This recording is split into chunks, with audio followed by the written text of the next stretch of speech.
Question number 23. If the first and nth term of a GP are A and B, first term is A and nth term is B.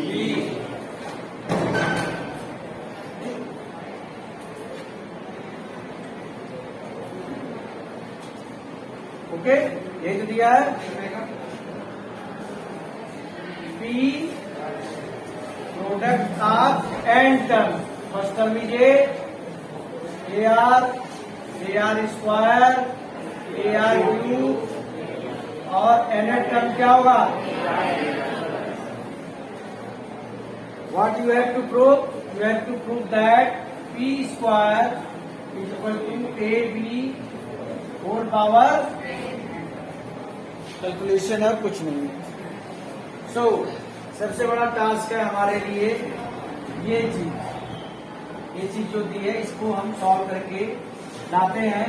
अब आप देखिए r का power यहाँ क्या है 1 से लेकर n-1 तक. अगर मैं कहूँ 1 से लेकर 10 तक कितने टर्म्स होते हैं? आप कहेंगे 10, लेकिन इस एक को छोड़ के मैं बता रहा हूं. यहाँ पर छुपा हुआ है r पावर 0. मैं आपसे कहूँ 0 से लेकर 3 तक कितने नंबर होते हैं? यही चीज आपको ध्यान में रखनी है कि अब मैं a को अलग कर रहा हूँ. a कितनी बार? n-1 टाइम्स नहीं, n-1 तो यहाँ से लेकर यहाँ तक है. a अलग से है, a अलग से है, means n times. How many times? n times. अब दूसरी चीज और बचती है क्या? R square r cube r power 4. So r square dot r cube ऐसे करते हुए n-1 तक. a को अगर आप 3 टाइम्स मल्टीप्लाई करोगे तो you will get a cube. 5 करोगे मल्टीप्लाई तो a power 5. We are multiplying a how many times? n times. So you will get a power n.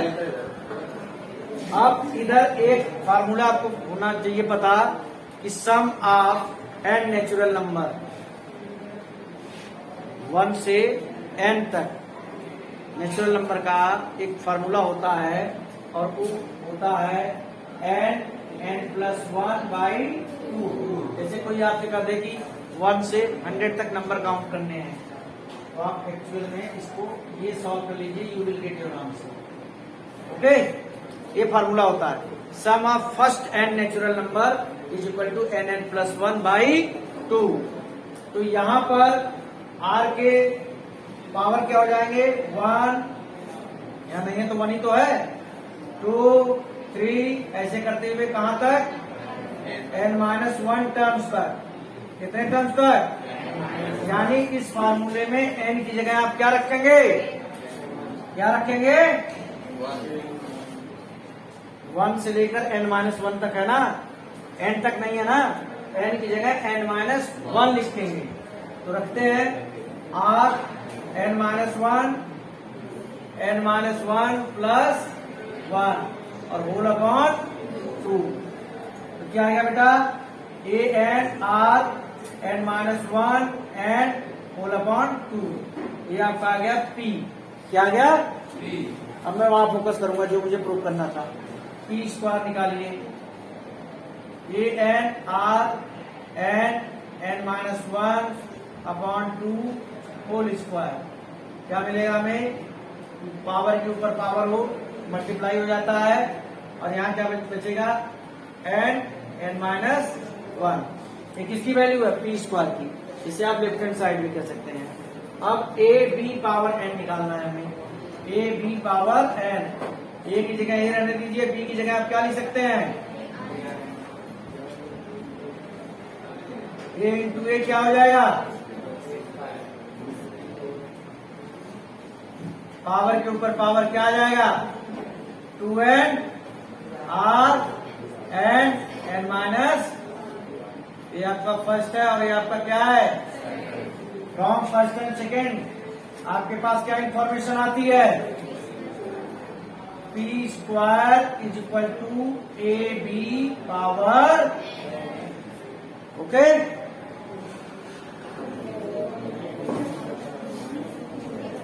Question number 24।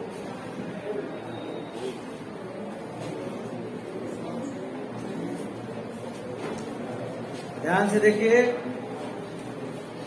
So that the ratio of sum of first n terms of a GP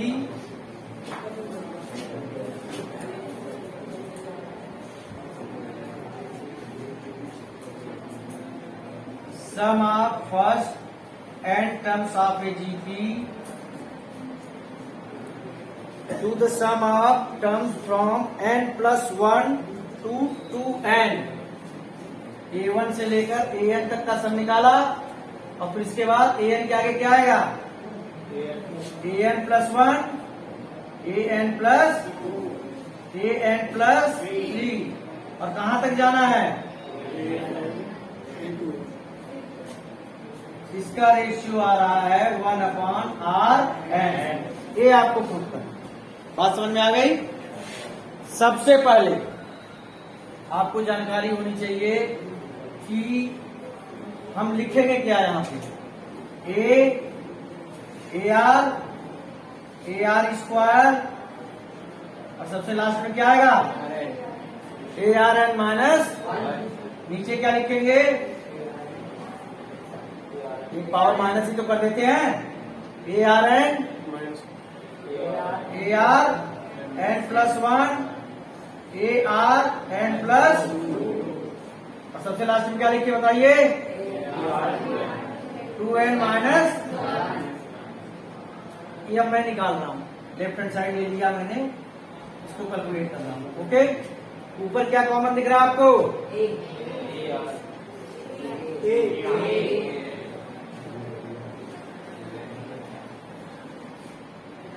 तीन dot ही लगाते हैं technical fault में। नीचे क्या common दिख रहा है, ARn, यहां क्या बचेगा,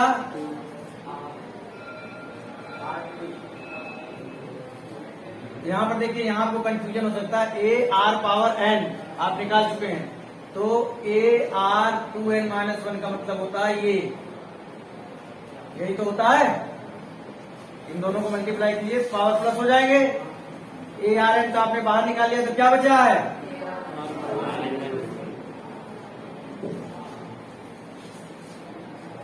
क्या आ गया, कोई दिक्कत, कोई डाउट। आप यहां पर इस तरीके से भी इस क्वेश्चन कर सकते हैं, बहुत इजीली आ जाएगा। और एक तरीका और है, थोड़ा सा लेंथी है, कि A से A1 से लेकर AN तक का सम का फॉर्मूला लगा लीजिए, होता है ना, ARn माइनस 1/R माइनस 1, और यहां भी लगा लीजिए ARn माइनस 1/R माइनस 1, तब भी आपका यही आंसर है। जो आपको अच्छा लगे उससे भी आप कर सकते हैं। क्लियर है। अगर आप ऐसे यहां पर तो आपको क्लियर है कि A1 से लेकर AN तक निकाल रहे हैं, तो there are how many terms, n terms. n terms का फॉर्मूला जो आ जाएगा ARn minus 1/R minus 1 numerator में। डिनोमिनेटर में ये इशू है कि n प्लस 1 से लेकर 2n तक कुल कितने नंबर होते हैं, तो 2n में से n प्लस 1 सब्ट्रैक्ट कीजिए और प्लस 1 कर दीजिए। ये फार्मूला होता है। अगर आपसे मैं पूछूं कि 4 से लेकर 7 तक कितने नंबर होते हैं, 4 नंबर होते हैं, 4 5 6 7। ये 4 आता कैसे है, 7 में से 4 माइनस करके प्लस 1। यहां भी कर रहा हूं, तो यहाँ कितने टर्म्स आ गए आपके, 2n माइनस 1, ये मैंने यहाँ किया प्लस 1, ये चीज और है, तो क्या आ जाएगा आपका n टर्म्स, यानी कि नीचे भी कितने टर्म्स हैं, n टर्म्स। बट आपका जो फर्स्ट टर्म है वो क्या है, ARn, और रेशियो भी सेम वही है, Rn माइनस 1/R माइनस 1। ये कटे, ये कटे, ये कटा, again you will get the same answer.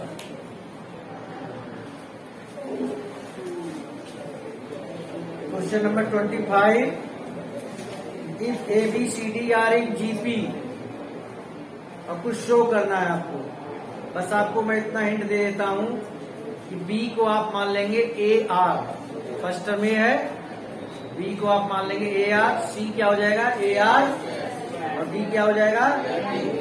Left hand side में वैल्यू रख दीजिएगा, कैलकुलेट कर लीजिएगा, और राइट हैंड साइड में, and you will get your. कुछ भी ऐसा नहीं है कि बहुत आपको लगाना पड़ेगा हिसाब किताब, कैलकुलेशन इन्वॉल्व है, दैट्स इट। फिर से रिपीट कर देता हूं, b is equal to a r, c is equal to a r square, d is equal to a r, उसके बाद वैल्यू रखनी है आपको। खैर, क्वेश्चन नंबर 26 बहुत इंपॉर्टेंट है। Insert two numbers between 3 and 81। 3 और 81 के बीच आप दो नंबर इंसर्ट कीजिए, इंसर्ट हो गए। अब ये जीपी में आ गया, किसमें आ गया, दो नंबर मैंने पी एंड क्यू इंसर्ट किए, अब इसका जीपी बन गया। आपको नंबर पता करने हैं। ये क्या है बेटा, 81 कौन सा टर्म है,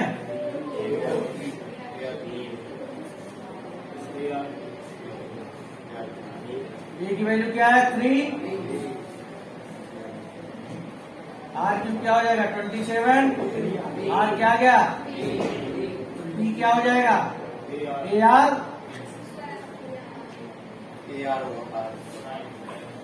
और क्यूब क्या हो जाएगा, क्योंकि आपका थर्ड टर्म है ना। And this is your answer. How to prove that geometric mean between A and B is under root, geometric mean of A and B is under root AB। मैं मानता हूं कि A और B के बीच एक number और लाई करता है, जिसको हम ले लें, आप X ले लीजिए, ये geometric mean दोनों के बीच में आ रहा है। तो जब कोई चीज जीपी में होती है तो क्या फॉर्मूला लगाते हो आप, A2 upon A1 is equal to A2 upon A1 is equal to A3 upon A2, X upon A is equal to B upon X into X, x square is equal to AB, X is equal to क्या आ जाएगा under root A। इसे ही geometric mean कहा जाता है। Geometric mean of two numbers A and B is under root AB, and arithmetic mean बिल्कुल ऐसे समझाया था, that is A plus B divided by 2। Question क्या है, क्वेश्चन नंबर है आपका 27। Find the value of n so that an plus 1 plus bn plus 1 upon an plus bn may be the geometric mean between A and B। इसको आप अगर equation का form दोगे तो क्या दोगे, ये आप यहां देखिए, an plus 1 bn plus 1 upon an plus under root A B. ये जो लिखोगे आप अंडर रूट ए बी मतलब A power half and B power A तो होता है, क्रॉस मल्टीप्लाई कीजिए। ओके, आपको एन की वैल्यू पता करनी है। A N plus 1 plus B N plus 1 is equal to A N plus B N और A power half B power half. यहां जरा मल्टीप्लाई करिए, ए एन का A power half B power half में multiply होगा तो A N और A power half power plus हो जाएंगे, क्या आ जाएगा, और यहां बी का पावर प्लस हो जाएगा,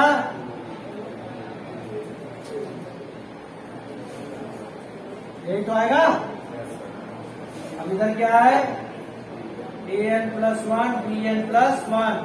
अब आप क्या करना है, ये इसके साथ ले जाएंगे और इसको इधर ले जाएंगे, क्योंकि इन दोनों में ए पावर एन दिया हुआ है और इन दोनों में बी पावर, ले आइए जरा, A N plus 1 minus A N plus half B half equal to A half B N plus 1/2 minus B N plus 1।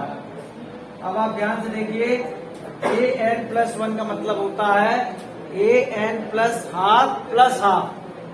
1 क्या होता है? Half plus half. यानी आप यहाँ पर ए एन प्लस हाफ अगर कॉमन लेते हो तो यहाँ क्या बचेगा? A power minus B power, ये तो बाहर ही जा चुका है। इधर आइए, यहाँ पर भी बिल्कुल ऐसे बी पावर एन प्लस 1/2 बाहर निकालिए। यहाँ क्या बचेगा? ए हाफ माइनस बी हाफ। बता देता हूँ आपको, बी एन प्लस 1 को आप b N plus 1/2 into b power half लिख सकते हैं, क्योंकि पावर प्लस करोगे तो फिर से यही चीज आ जाएगी। समझ में आ गई बात? प्लस करोगे तो फिर से यही चीज आ जाएगी। खैर, ठीक है। क्या बचा आपके पास? A N plus by 2 is equal to B N plus by 2। इसको आप ऐसे भी लिख सकते हैं, 1 अभी हो गया क्या? A upon B whole power N plus 1/2 is equal to A upon B power 1 आया भाई, 1 आया राइट हैंड साइड में। ए अपॉन बी क्यों लिखा? क्योंकि इधर बेस में ए अपॉन बी था, and we have to find value of n. A upon B power, किसी भी नंबर का पावर 0 1 होता है। तो क्या मिला आपको? पावर को इक्वलाइज कीजिए, you will get the value of n -1/2।